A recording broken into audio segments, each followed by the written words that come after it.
have been completely obsessed with the latest Clipse single, So Be It, from their upcoming album, Let God Sort 'Em Out.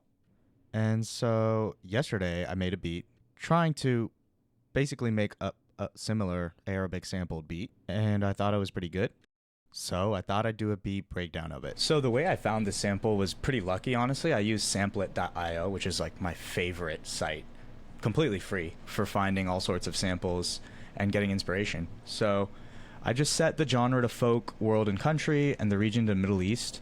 Actually don't think I put any tempo limitations on it. I actually got really lucky in that the very first sample that came up in my on Samplet when I tried this was what I ended up sampling. I thought it fit pretty well. So I found this song called Ishtaroni. I think that's how it's pronounced. That's at least how the singer says it. So this is what it sounds like.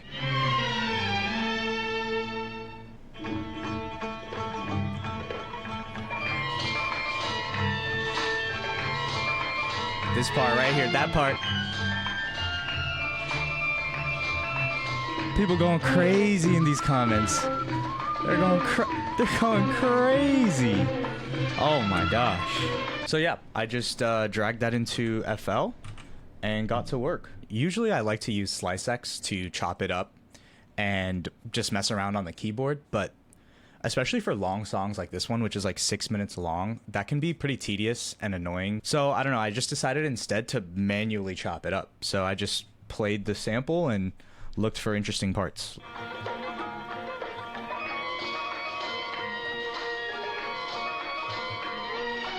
Boom, like that phrase right there was perfect. So I just take my cutting tool with C and just chop it up like this.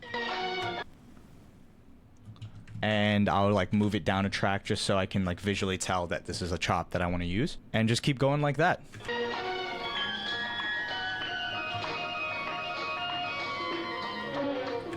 Boom, that's the second one. And instantly when I heard these two parts, I was like, okay, this makes for a pretty good call and response, right? So you have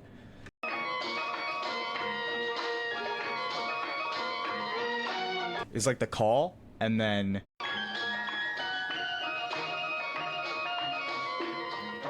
is like the response. I thought that worked perfectly.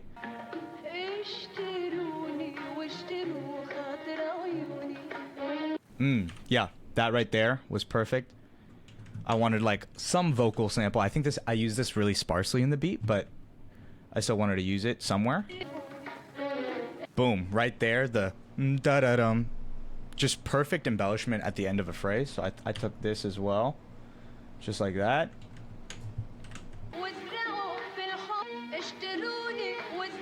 I think I took this too. I'm not sure if I used it, but I liked it. And that's about it. Before I get into the drums, I'll just show what the chops sound like.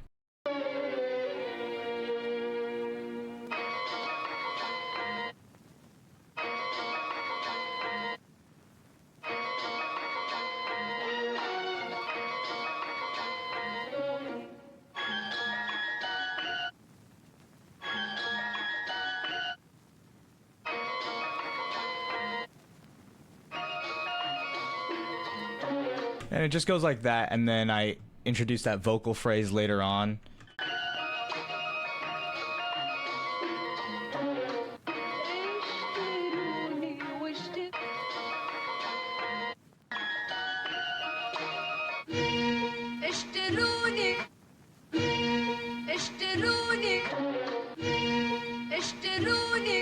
Yeah, so I think I got that last chop a little bit wrong. I kept the violins at the beginning.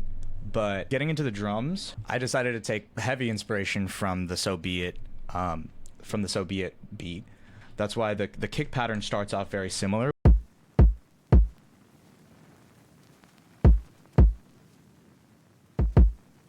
Right, and instead of keeping a kick here, I took it out because I feel like that silence is your best friend as a producer. Like, it can make louder parts and impacts that much more impactful. The 808 follows the drum pattern almost exactly, so it sounds like this.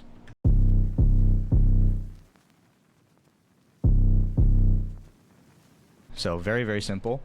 And then with the call and response chop that I did earlier, I decided to add another 808 pattern. So remember how the chop starts here and then it goes up. So since it goes up, I decided to modify the 808 pattern there and make it go up.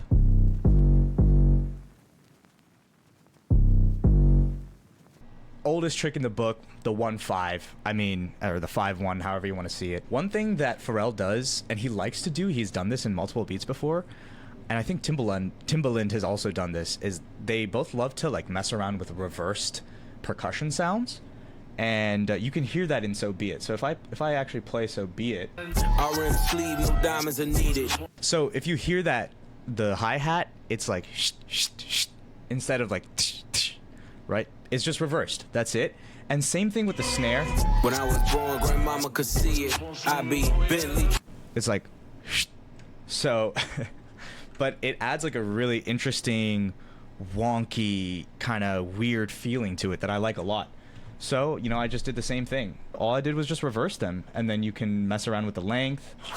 And this is the clap. I layered it with the snare. So it sounds like that. And yeah, so when you click reverse, it flips, and then you can use the start offset to trim off all that excess from the tail. I reversed the hats as well. So pretty much everything in the percussion is reversed. The snare, the clap, the hats. The only thing that's not is the kick, so that you have that thump. And I manually swung them as well. So one thing to keep in mind when you're reversing percussion samples is that, especially if they have a long tail, they're going to be offbeat when you reverse them, right? Because the transient starts at the beginning, and then when you flip it, it becomes late because it's starting from the tail. So that can sometimes be honestly pretty nice if it's timed correctly, because it drags your drums behind. And so I decided to lean into that, especially with the hi-hats, and I actually added even more swing and more space. And on top of that, so on top of dragging all the hats back a little bit, I also dragged every other hat back, you'll notice, more. So every evenly numbered hat is further spaced off the grid than every odd numbered hat. And that's literally what swing is, right? Like, swing is just the difference. Swing is literally just the deviation from the midpoint of some element. Together with the 808s, the drums sound like this.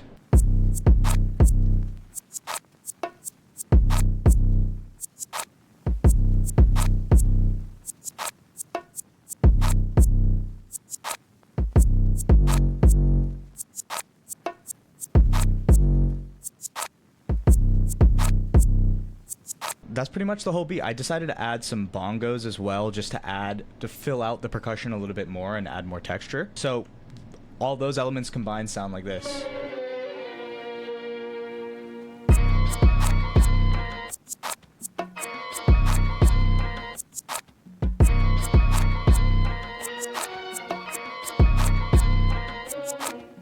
And the one final touch I did on this beat was I basically took this first part of the sample and doused it. So I put it on a separate track, right? And on that track, I have an insane amount of reverb, like 4+ seconds reverb time, no bass, completely wet, no dry. And so what that sounds like is this. You see how long that tail is? So once I do that, I can use Command Option C, one of my favorite tools, or Control Option C if you're on Windows, to consolidate this clip, including the effects. So this is super powerful because you can do all sorts of processing to your samples and then consolidate it into another sample and use that if you want, but you also have the original one. So it's really helpful. So I consolidated that, and after consolidation, this is what it looks like. So yeah, just reverse this, you know, bring in the tail. So now that reverb tail almost like a riser, but why I like this technique is because this riser is unique to the sample. It's the same pitch and sound and texture of the sample because it's created from the sample. So it's like a specially made riser for the beat, and it sounds like this. Oh God, I forgot to put this back on the original track.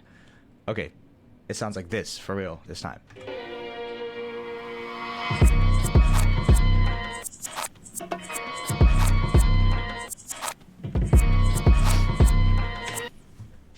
Yeah, that's it. Very simple beat. You know, this was just my daily cook up yesterday. Didn't spend a lot of time on the mixing or the arrangement, but I think, yeah, I thought it was pretty cool. But yeah, let me know if you think it's fire. Please comment down below. If you think it's trash, also comment down below. All right, you know what? All comments are good comments. Engagement. So, but yeah, if you like this breakdown, please give me a like and a subscribe. It goes a long way. I'm going to play us out with the beat. That's about it. See you in the next one.